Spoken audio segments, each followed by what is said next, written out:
Well, I want to talk a little bit this morning about guidance, leadership, sense of direction. We all are. Every person here except the children, perchance, and maybe even they have more influence in leadership than they realize. But all of us are leaders, and all of us need to seriously consider what happens with our influence, because I think a good definition of leadership is just simply compelling influence. That word influence, I always smile when I hear it said or when I say it. I don't know if you ever thought about it.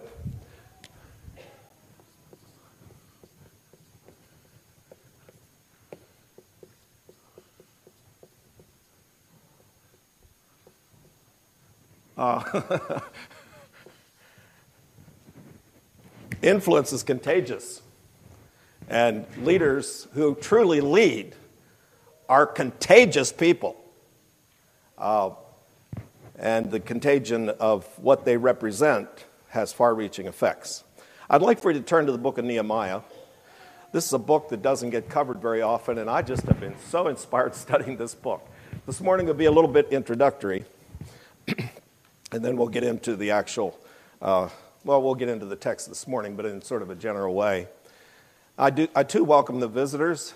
I hope that when you leave here, your passion will be increased, your understanding will be enlightened, your sense of your responsibility will be clear as you leave this place.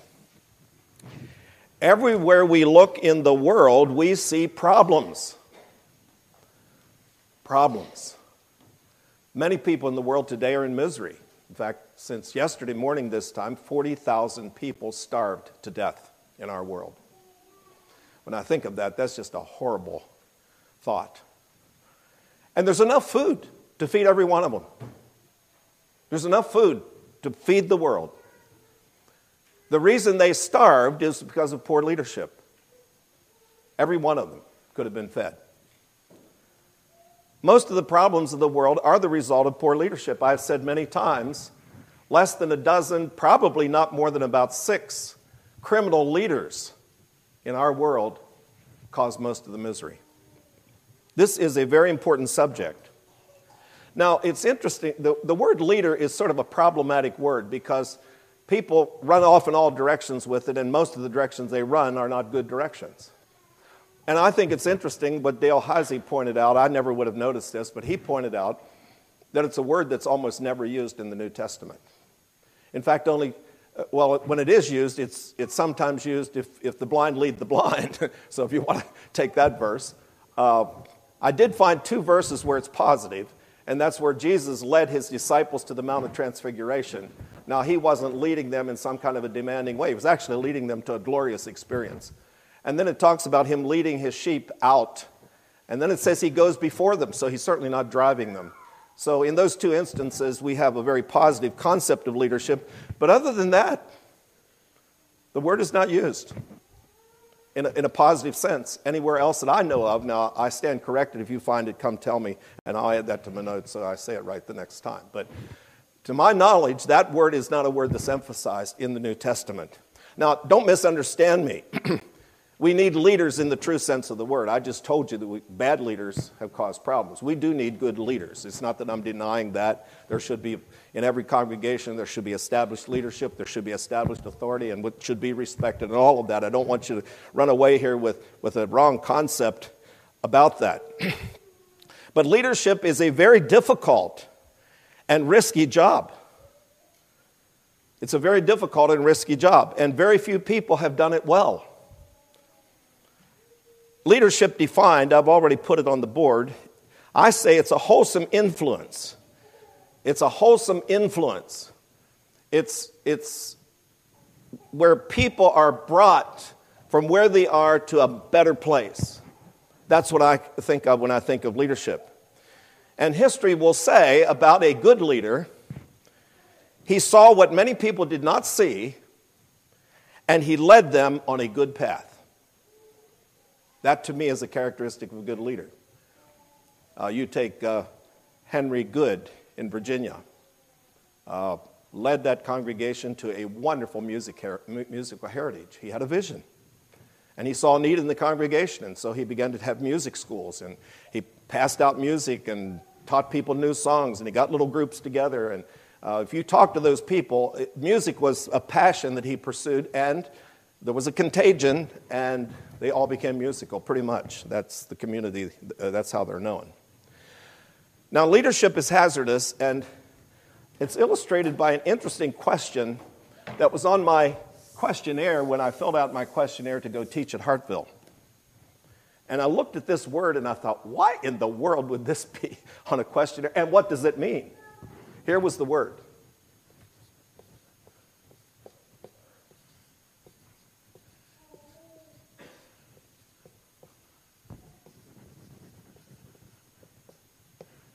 How many know what this word means? Raise your hands. Well, I'll give you the definition. I got it right out of the dictionary. To enhance the power, wealth, position, and reputation. And they didn't want a teacher in their school that had that as a goal. You notice the word grand is in here. You're trying to make yourself more grand. That's what the word means, self-aggrandizement. This is the hazard of leadership, self-aggrandizement, because there's opportunity there to become extremely wealthy, as we see almost all the leaders in our nation. They go to government, ordinary people, they come out millionaires owning mansions and all kinds of things. They got inside information on the economy, they knew where to invest their money, and they took advantage of it for themselves. You have the opportunity to dominate people. You have the opportunity to arrange your life so that nobody can touch you. All kinds of things leaders can do. And most leaders do, even in the church. I shouldn't say most in the church, but it happens in the church. Selfish leaders. Socialism. I tell people on the telephone when that subject comes up, I say, I'll tell you what socialism is.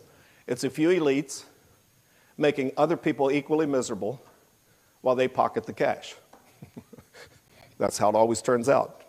Selfishness gets in there, and, well, you've all heard the statement, power corrupts, and absolute power corrupts absolutely. And we see that all around us. Now, a true leader is not looking for self-aggrandizement. He's looking for self-sacrifice. This person is often misunderstood. Now, he must rally enough people to believe in his cause or he'll never get anything accomplished. But there will be detractors. There always are. There are always detractors out there yapping away, and some of them even in the church if it's a church leader. And so he has to pursue a task that often isn't understood till after he's dead. And people say, you know what? That congregation prospered, and these congregations didn't. And the reason for it is that man saw something and pursued something and inspired enough people and had enough contagion about him and enough wisdom and enough insight that he got them going in a direction that most of these people didn't see. That sometimes happens after a person's dead. All right? A true leader sacrifices self, his reputation, his money, his everything. He's willing to sacrifice to have this wholesome influence affect the people. Now, we studied the book of Mark here some time back, and we quoted this verse over and over again, and it probably is the best definition of true leadership in the whole Bible. For even the Son of Man came not to be ministered unto. You see, many leaders, the idea is, it's in it for me. He didn't come to be ministered unto, but to give his life a ransom for many. That's probably the most powerful statement on that subject in the Bible.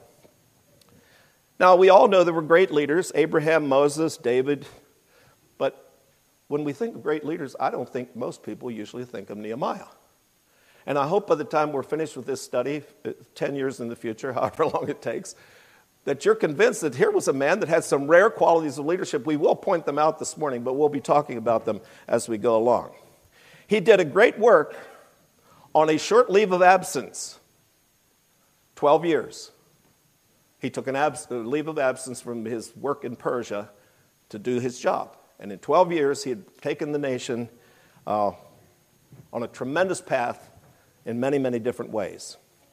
So we want to look at Nehemiah. There's a tendency to overlook him. His story is a classic story of excellent leadership. I often think about the influence of one person. Think about it. You have Samuel, right there at the end of the Judges. Well, the Judges had taken the concept, the idea of authority and leadership to a low. I mean, it really gets bad by the end of Judges, and people really didn't have any confidence in their leadership. And then Samuel comes along, and confidence in leadership goes way up. And then Saul comes along, and it goes way down. Then David comes along, goes back up again. Then Solomon comes along and takes it down. One person can have that kind of an influence on a society of people. The title of this series is going to be Nehemiah, a Selfless Overseer. That's the term the New Testament loves to use for leadership. And I'll give you my simple little outline this morning. It will be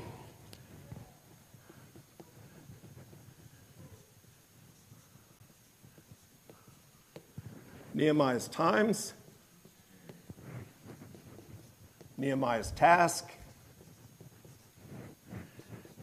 And you're going to smile when I put this one on because I could not find another T word that I liked. So it's going to be technique.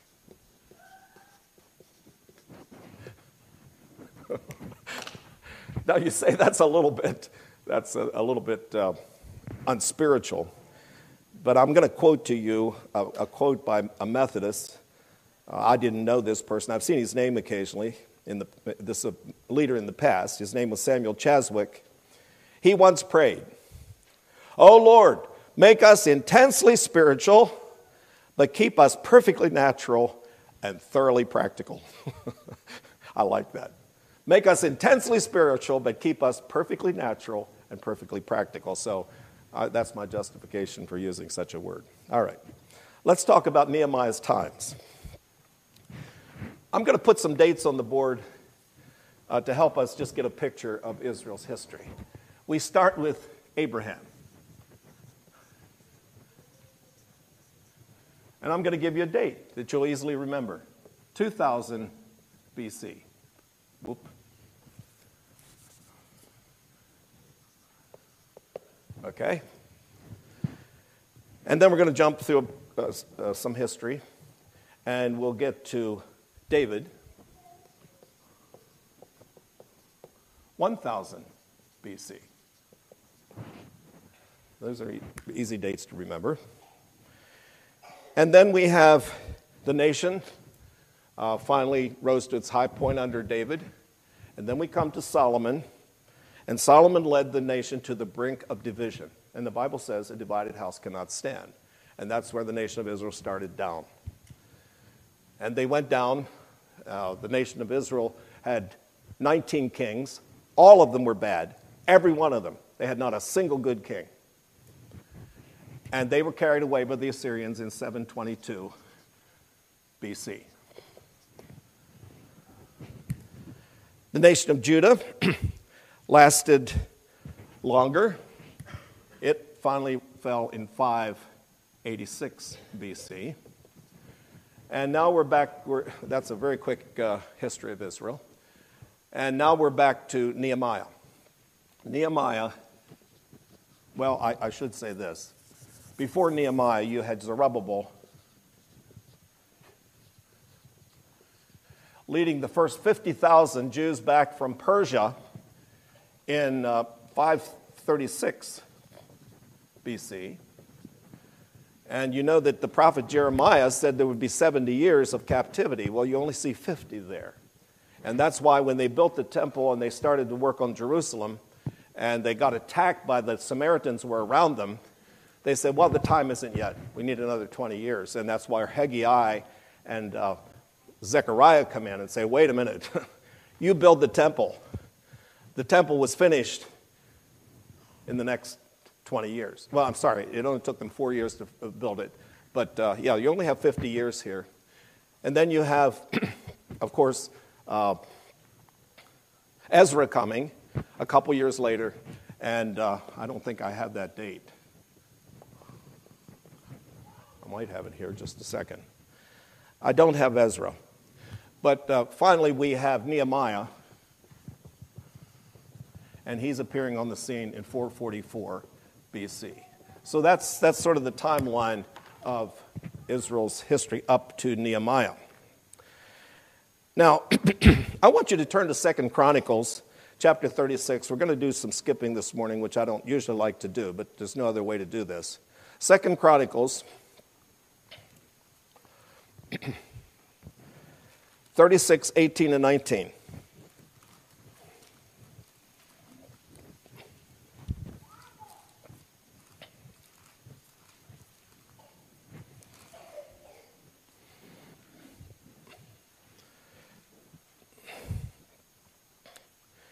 And all the vessels, we're talking now about Nebuchadnezzar when he sacked Jerusalem. And all the vessels of the house of the God, great and small, and the treasures of the house of the Lord, and the treasures of the king and of his princes, all these brought he to Babylon. And they burnt the house of the Lord, and brake down the wall of Jerusalem, and burnt all the palaces thereof with fire, and destroyed all the goodly vessels thereof. It was a complete destruction.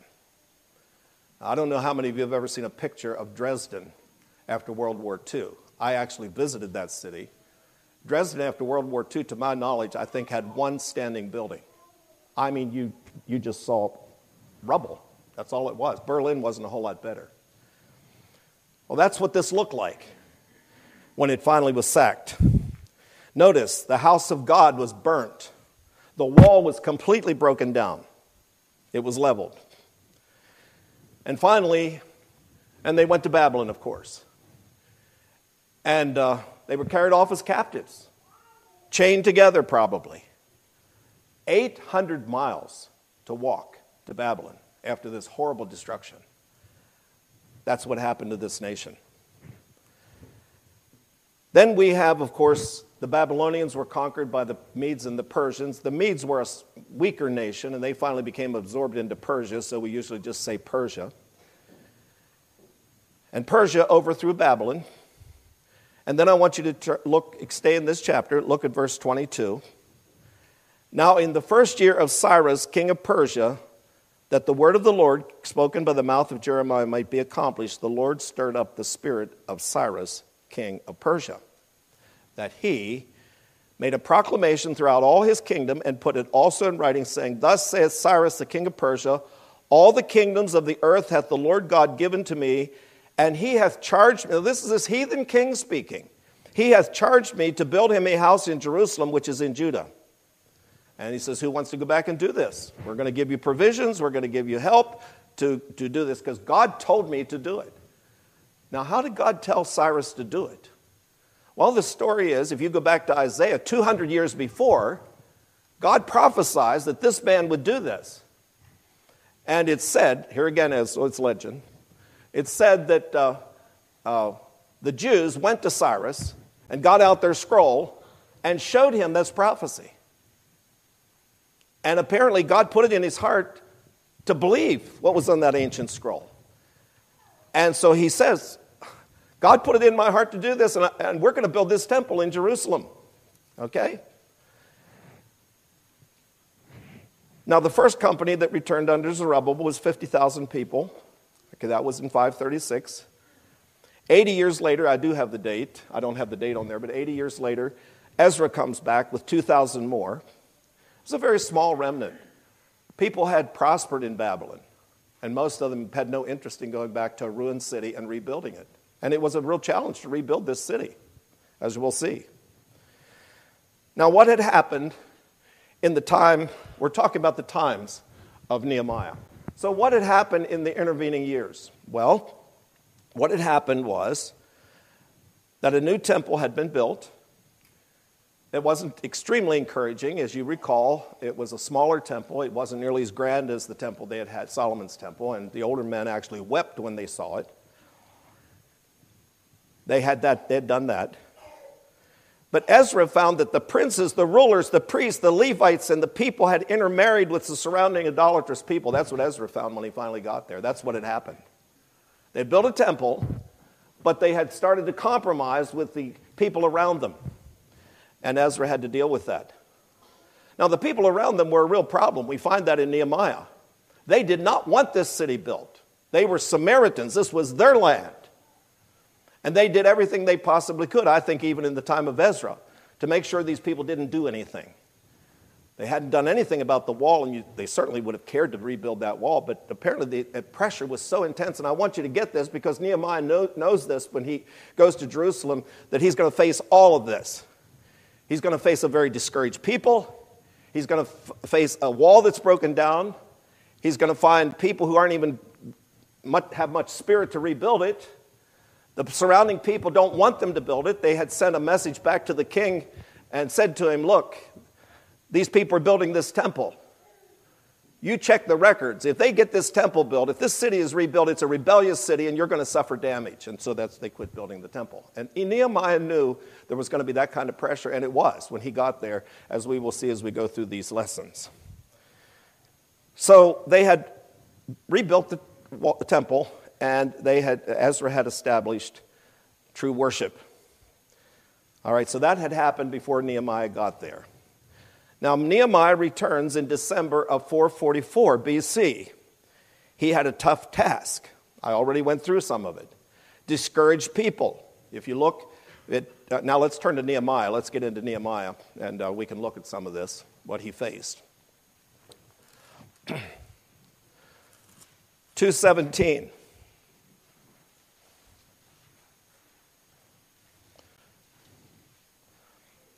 He tells them, come, let's rebuild this wall.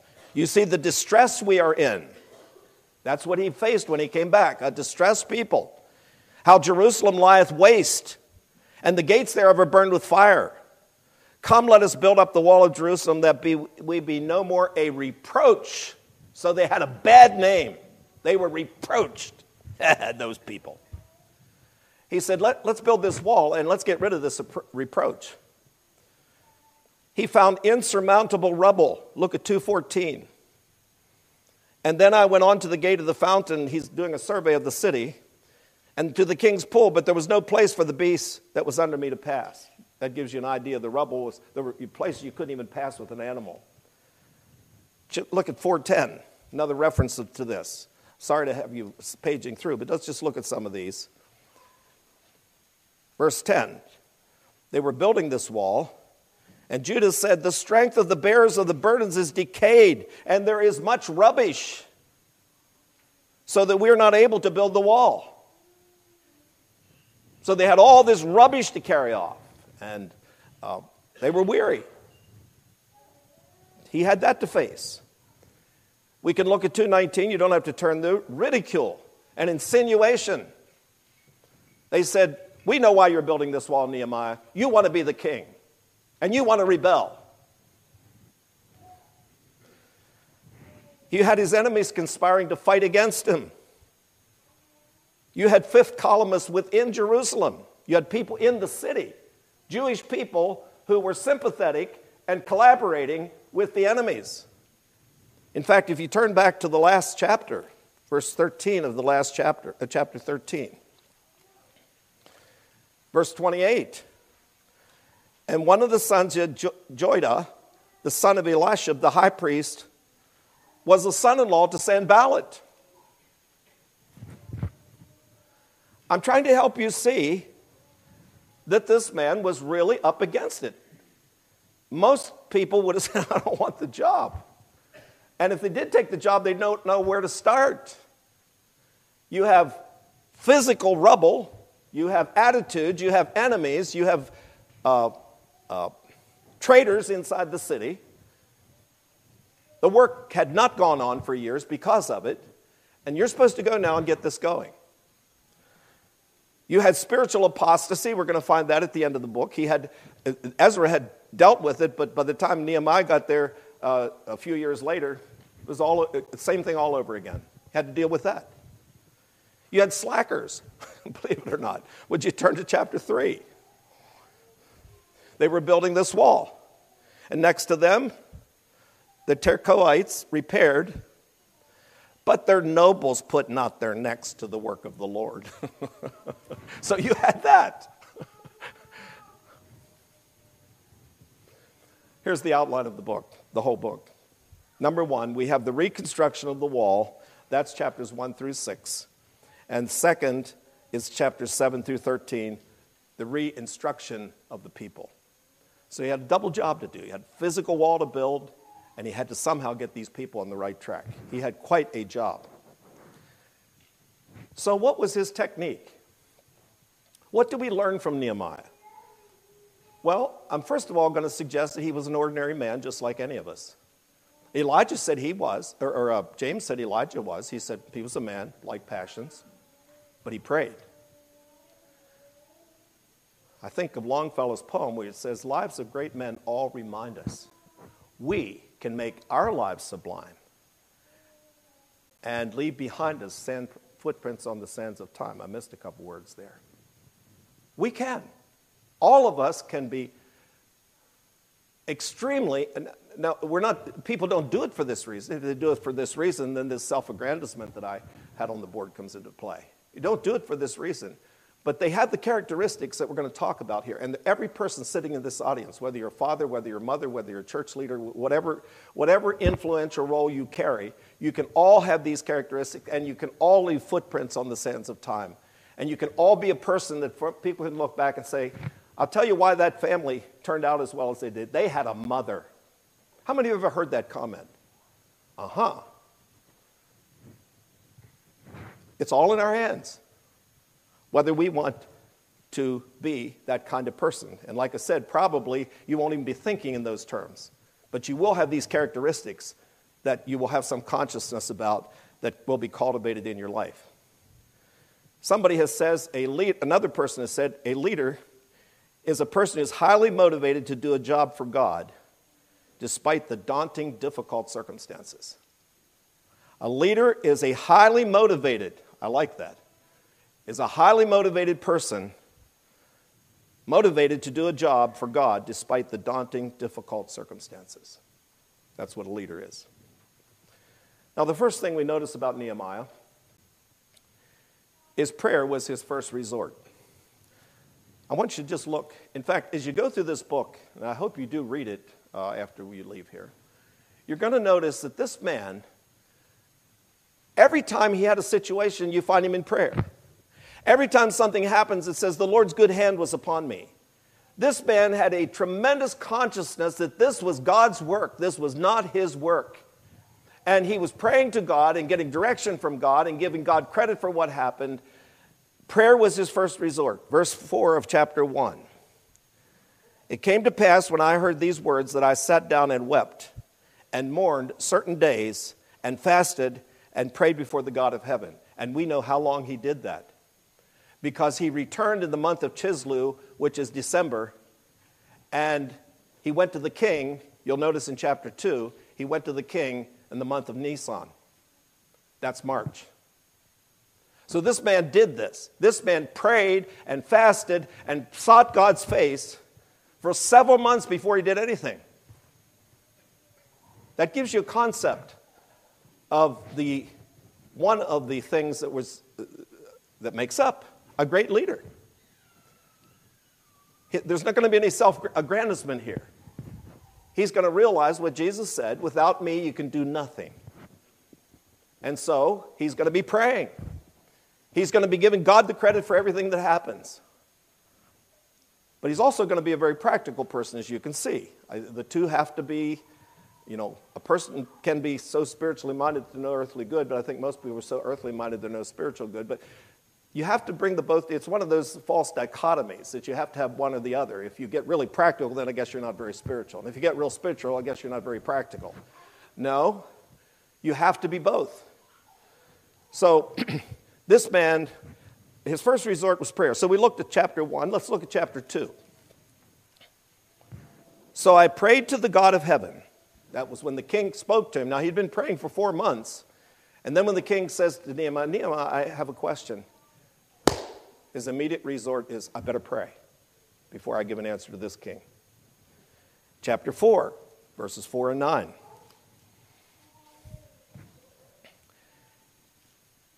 Now they're putting a guard against the adversaries. And he says, "Hear, O our God, for we are despised, and turn their reproach upon their own head and give them for a prey to the hand of captivity."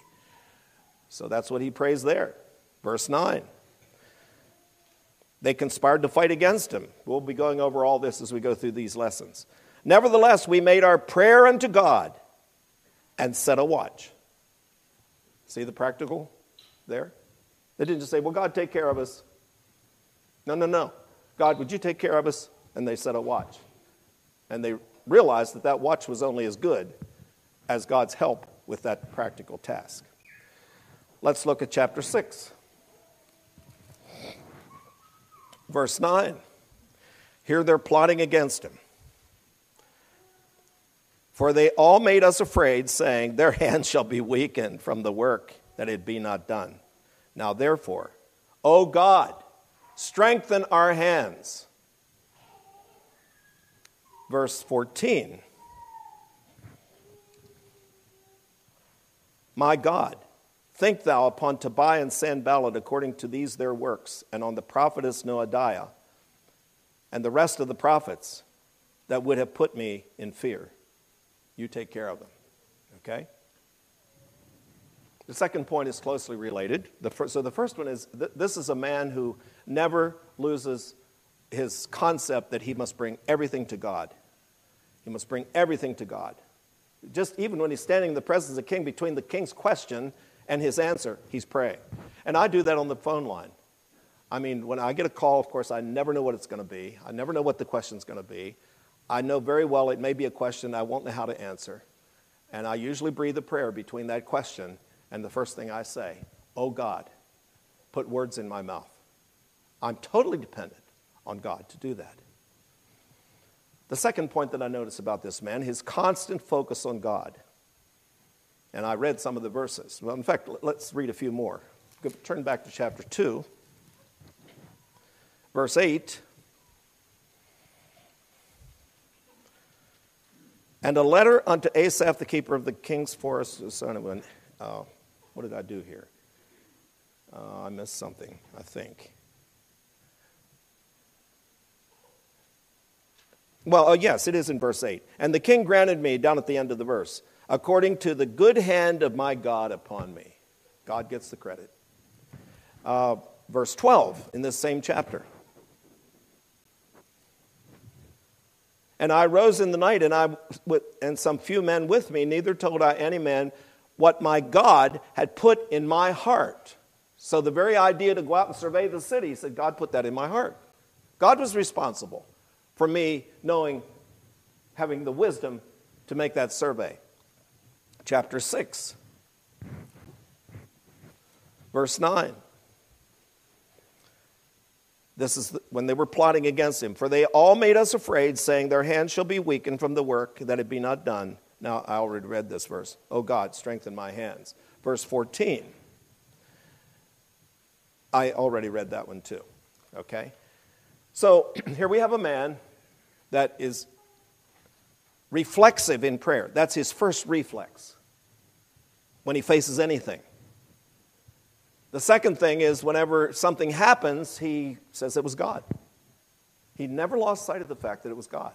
Here's a man that unites the spiritual and the practical in a very beautiful way.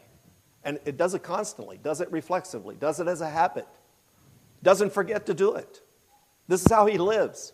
This is how he views things. This is how he handles things. This is what he does through all his, and you'll find that through the whole book. It's just impressive when you read the book how his heart just immediately just goes right back to God for prayer and for giving God the glory and credit. Number C, the third point here. He is slow and steady. He's slow and steady. I already told you this. He prayed a long time. He didn't just go rushing back to the city and say, "Oh, let's get busy on this wall." He went out and surveyed the wall, and you're going to find that he planned carefully everything he did. I mean, he one time saw the city of Jerusalem was not populated. There wasn't enough population in the city to defend it. And most of the people were living out around the city. And he got them to move into the city so the city would be well populated. You'll see that when they build the wall, he has it all planned out how they're going to do it, who's going to build what. and they're all going to build their own section of the wall. That was a good thought. He had it all planned out exactly how this was going to be done. He was a man who was very slow and very steady, and once he had a plan, he didn't quit. Okay? He planned carefully before acting. He had his request to the king all thought out. He was ready for that king to ask him. He had it all thought out what he was going to ask. I want to read that part. Would you turn to chapter 2, verse 4? This impresses me.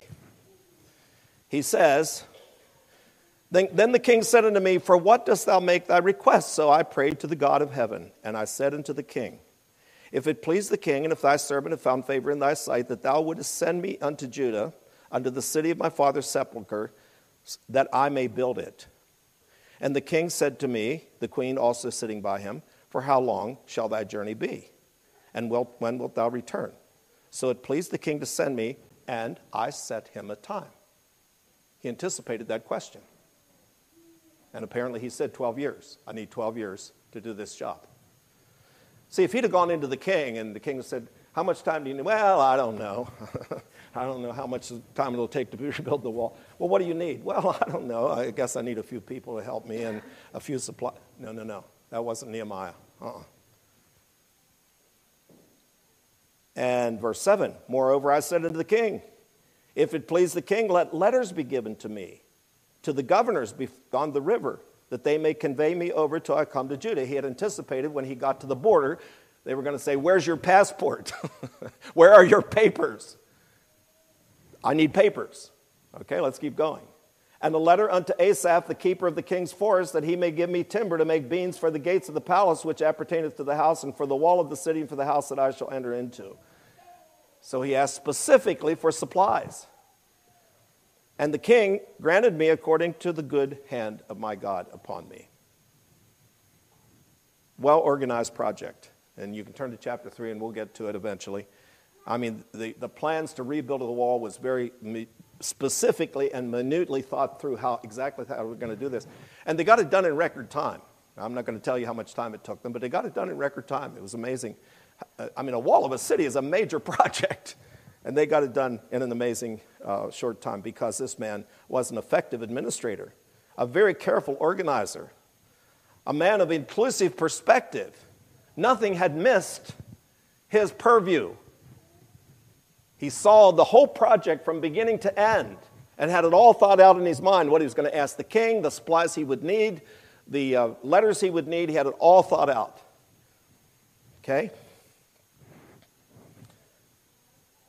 The fifth thing I see, this man refused to negotiate with the enemies. Somebody was telling me recently about a church that lost most of its members. And what happened was there were fence riders in the congregation, those people out there that are always pulling in the wrong direction, and the minister tried so long to please them that he lost most of his congregation. This man did not negotiate when there were enemies. When there were things that needed to be dealt with, he didn't sit down and say, well, now let's talk about this. When he knew that they were the enemies of the project, he didn't do that. He refused to negotiate with people he knew were opposed to what he was doing. He was not distracted. He was a focused man. He kept right to the job. They tried everything they could think of to distract him. They tried to negotiate. They tried to threaten. They tried to collaborate. You'll see in the book, they tried everything they could. I told you, the job was big enough to begin with, but then he has all this to deal with. Okay? The sixth thing, he could not be intimidated. I want you to look at chapter 6. He could not be intimidated. 5 through 9. Then send Sanballat, his servant, unto me in like manner, with the fifth time. I mean, this man was trying to intimidate. This is the fifth time he's come with what we're going to read. In his hand, wherein was written. He came time after time after time after time. How many times did I do that? 5. It is reported among the heathen. And Gashmu saith it. Oh, my dear. It isn't just the Samaritans. He's collaborating with the Arabians, all these other people out there. I really have a lot more enemies than I realized. That thou and the Jews think to rebel. That's what we all believe, including the Arabs. We all believe that this city is planning to rebel. Thou buildest the wall that thou mayest be their king. There's pride in your heart. You're a proudful leader, the way you act. And thou hast also appointed prophets to preach of thee at Jerusalem. You're promoting your reputation. You want to be a great king. There is a king in Judah, and now shall it be reported to the king according to your words. We're going to tell on you. We're going to tell on you. Come now, therefore let us take counsel together. Look, I like the way he responded. Then I sent unto him, saying, there are no such things done, as thou sayest, but thou feignest them out of thine own heart. It isn't true. You said that, but it isn't true. So pass me another brick, folks. We'll just keep building.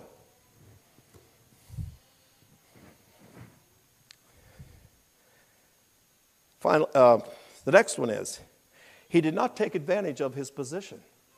This is a big one. I want you to turn to chapter 5 on this one. I mean, the things I'm telling you are all things where leaders fail. He didn't take advantage of his position, verse 14. Moreover, from the time that I was appointed to be their governor in the land of Judah, from the 20th year even until the 32nd year of Artaxerxes, that's how we know he was there for 12 years. That is 12 years. I and my brethren have not eaten the bread of the governor. I didn't take anything from the governor. But the former governors that had been before me were chargeable unto the people. They had impoverished the people, and we're going to find they were poor. There were a bunch of poor people in this city, and these people had taken it from them.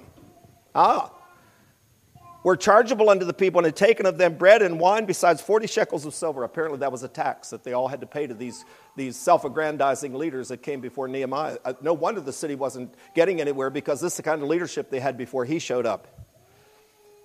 Yea, even their servants bear rule over the people. But so did not I, because of the fear of God. Yea, also I continued in the work of this wall, neither bought we any land, and all my servants were gathered thither unto the work. And look at all the people he feeds out of his own pocket. Moreover, there were at my table 150 of the Jews and rulers. So 3 times a day, if they ate 3 meals a day, they fed 150 people. I hope they had Mary Emma Showalter's cookbook so they knew what to prepare for such a large group. Besides those that came to us from among the heathen, they were round about us, so they had visitors. Now that which was prepared for me daily was 1 ox and 6 choice sheep. Also fowls were prepared for me once in 10 days, store of all sorts of wine. Yet for all this required not I the bread of the governor, because the bondage was heavy upon this people. Isn't that beautiful? He says these people are having enough trouble. They're poor enough. I'm not going to ask them for anything. I'm going to do it out of my own pocket. Well, that's rare. That's rare. I mean, just pick up the paper tomorrow morning. There's almost no leader that doesn't take advantage. I mean, all those so-called socialist, communist leaders who talked about equality and sharing and all of that, every one of them was a multimillionaire when it was all said and done. And people had starved, and people had died, and people had suffered because of them. And Nehemiah, I love this. He says, I didn't take anything from these people. I paid it out of my own pocket. There are people that do, the governors before me. In fact, that's, I think, one of the reasons why there were so many poor people. They'd had leaders that had taken advantage of them. They were self-aggrandizing leaders. And finally, he was courageous in his administration. He found these people spiritually in trouble, and he didn't give them any slack. I want you to look at chapter 13. Now, this gets a little rough, and we're in the New Testament, so I don't know how to apply this. But verses 15 to 22, in those days saw I in Judah some treading wine presses on the Sabbath, and bringing in sheaves and lading asses, as also wine grapes and figs and all manner of burdens which they brought into Jerusalem on the Sabbath day. And he says in verse 17, "What evil thing is this that you do and profane the Sabbath day? Did not your fathers thus? And did not our God bring all this evil upon us and upon this city? Yet ye bringeth more wrath upon Israel by profaning the Sabbath." He did not mince any words. You people are bringing down the wrath of God upon us. And he took measures. We won't read them. We'll get to them later. He took measures, just put it to stop. I mean, he didn't just say, "Now you shouldn't do that," and then walked away and let them sort of decide whether they were going to keep doing it. Nope, he shut the gates. He put guards there. He said, "This is not going to continue." Verse 23. "In those days also saw I Jews that had married wives of Ashdod and Ammon and Moab. And their children spake half in the speech of Ashdod and could not speak in the Jews' language." And that was very important, because if you didn't know the Jews' language, you could not read or understand the word of God. "And I contended with them and cursed them and smote certain of them and plucked off their hair and made them swear by God, saying, Ye shall not give your..." So, Brother Harvey, this is not advice to you. But anyway, I'm only pointing out the fact that he was courageous in his administration. I mean, and I think in the New Testament, leaders don't have to do this kind of thing, but I think they should be courageous to do what it takes to bring it to an end, to make sure it's exposed, to make sure people understand what it means, to make sure that it does continue to happen. And if they're good leaders, they can rally the whole congregation to support that. I told you I wouldn't tell you how long it took to build the wall, but I am concluding with that. It took them 52 days, less than 2 months. They built a wall around the city because they had a good leader. They had a good leader.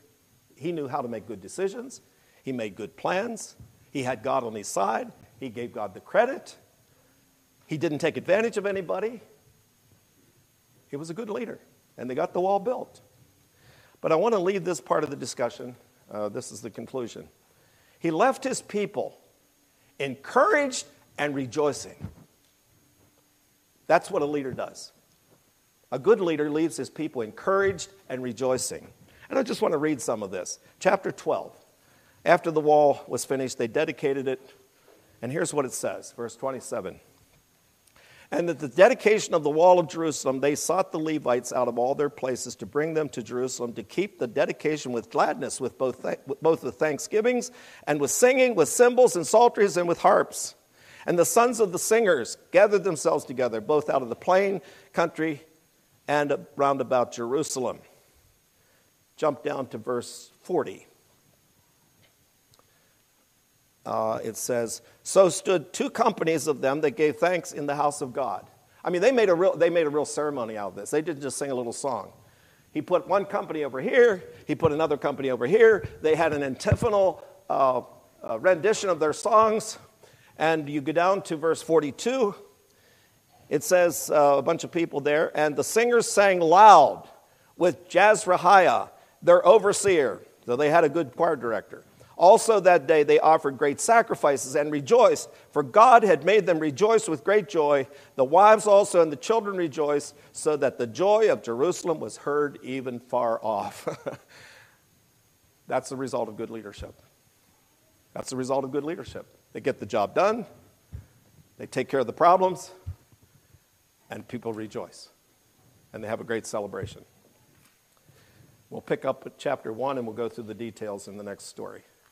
But his times, he had arrived here after all this series of events. The task, it was a very daunting task. He had enemies without, he had enemies within, he had rubble, he had poor people, he had all kinds of problems. His technique, I'll just run through those again, just quickly. Prayer was his first recourse. He was reflexive in praying. Number 2, his constant focus was on God. He never forgot to give God the credit. He never took credit to himself. Never. He was not self-aggrandizing. He was slow. He didn't rush into anything, but once he got started, you could not stop him. He planned it carefully. He sought the Lord. He knew what God wanted him to do, and it took him some time, but then you couldn't stop him. The 4th thing, he planned very carefully before he acted. The 5th thing, he refused to negotiate with enemies. He refused to try to appease the people who were fussing that were false. The next one, he could not be intimidated. He just simply said, what you said isn't true. You made it up in your own mind, and he just kept right on building. He did not take advantage of his position. And finally, he was courageous in his administration, and the people rejoiced. Are there any comments on the message? I must admit, I looked at this and I thought, oh my, it's a big order. But remember, Elijah was a man of like passions as we are, and I think Nehemiah was too. All of this can be true of every one of us if we will have the heart to respond the way this man responded.